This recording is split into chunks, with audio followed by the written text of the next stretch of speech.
Hi అండి. సులువుగా ఈజీగా టేస్టీగా నిమ్మకాయ నిలవ పచ్చడి అండి. పచ్చడి కోసం ఒక 15 కాయల దాకా నిమ్మకాయలు తీసుకున్నామండి. వీటిని కట్ చేసుకోవాలి. నిమ్మకాయలన్నీ కూడా ఇలాగ పొడవుగా కట్ చేసుకోవాలండి. ఇలా అడ్డంగా కాకుండా అట్లా పొడవుగా కట్ చేసుకొని ఓ డబ్బాలో వేసుకోవాలి.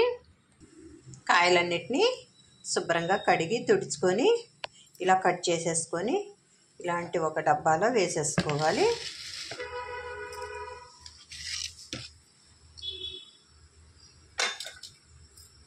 ఈ సైజు ముక్కలు కట్ చేసుకుంటే అండి ఊరాక కూడా పచ్చడి కలుపుకున్నా కూడా చాలా టేస్ట్గా మంచి ముక్క కూడా కనపడతా ఉంటుందండి. నాని ఇందులోనికి ఒక గ్లాసుడు చిన్న గ్లాసులు ఉప్పు వేసేసుకోవాలి.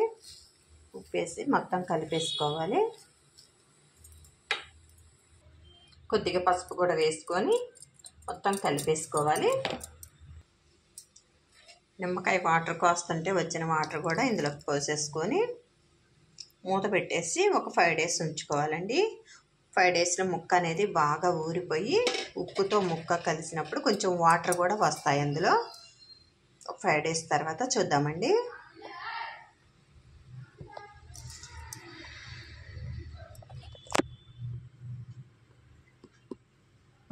నిమ్మకాయ ముక్కలు ఊరేయేమో చూసుకుందామండి.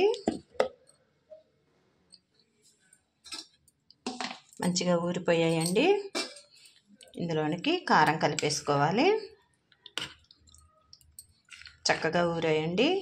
నేను 7 రోజులకి చూసుకున్నానండి. అంటే మధ్యలో ఒక 5 రోజులకు ఒకసారి చూసి కలిపి పెట్టేసుకొని ఇది 7వ రోజుకి ఇట్లా ఊరిపోయాయండి.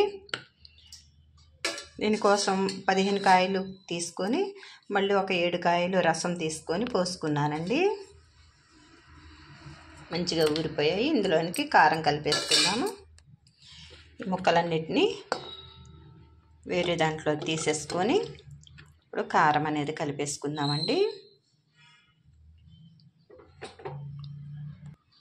ఇందులోనికి సరిపడా కారం వేసేసుకుందాము. కారం వేసుకొని మంచిగా కలిపేసుకోవాలి.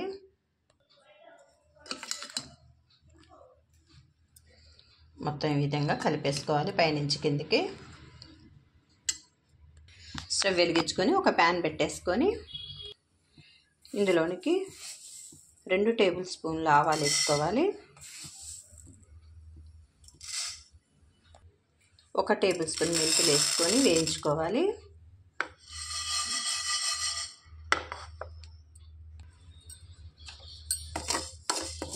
మాడిపోకుండా దోరగా వేయించేసుకోవాలండి. వీటిని పొడి చేసుకొని పచ్చళ్ళలో కలిపేసుకోవాలి.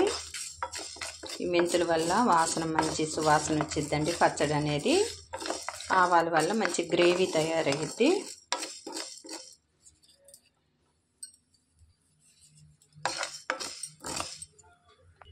ఈ విధంగా వేయితే సరిపోయిద్దండి. స్టవ్ ఆఫ్ చేసేసుకొని చల్లార్చుకొని మిక్సీ పట్టుకొని పొడి చేసుకోవాలి. తాలింపుకి రెడీ చేసుకుందామండి. తాలింపు కోసం స్టవ్ వెలిగించుకొని ప్యాన్ పెట్టేసుకొని ఆయిల్ వేసుకోవాలండి. ఈ పచ్చడికండి పల్లి ఆయిల్ చాలా బాగుంటుందండి. పల్లి ఆయిల్ కానీ పప్పు నూనె కానీ చాలా బాగుంటాయి పచ్చళ్ళకి. టేస్ట్ అనేది అలాగే ఉంటుందండి. సంవత్సరం రోజులు నిలవ ఉన్నా కూడా అదే టేస్ట్ ఉండిద్ది, అదే ఫ్లేవర్ ఉండిద్ది.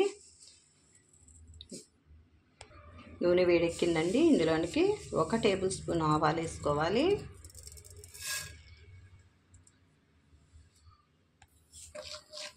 ఆవాలు అనేవి వేగిపోయాయండి.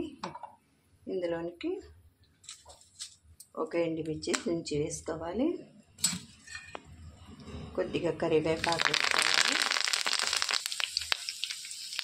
ఇంగు వేసుకోవాలండి. ఇంగు వల్ల చాలా టేస్ట్ వచ్చిద్దండి పచ్చడి. వాసన మంచిగా ఉండేది.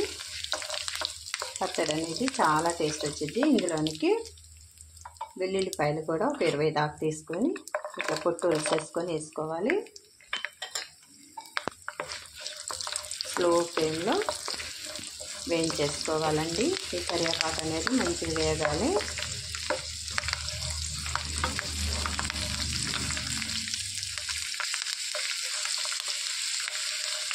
స్టవ్ ఆఫ్ చేసేసుకొని చల్లార్చుకోవాలండి.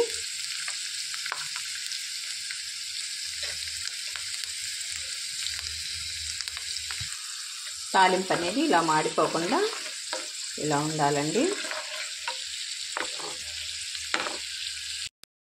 ఈ పచ్చడిలోనికి తయారు చేసుకున్న పౌడర్ వేసేసుకోవాలండి. మెంతులు ఆవాల పౌడరు వేసి కలిపేసుకోవాలి. ఈ మొత్తాన్ని కలిసిపోయేలా కలిపేసుకోవాలి. మొత్తం కలిపేసుకున్నామండి. ఇందులోనికి ఈ తాలింపు అనేది వేసేసుకోవాలి.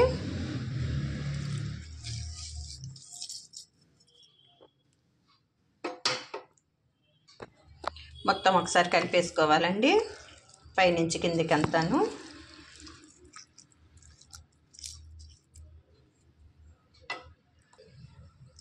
ఈ విధంగా కలిపేసుకున్నాక ఈ పైన చూడండి ఆయిల్ అనేది మంచిగా తేలుతుంది. చక్కగా 1 రోజు 2 రోజుల తర్వాత అండి ఆయిల్ అనేది పైకి వచ్చేసిద్దండి.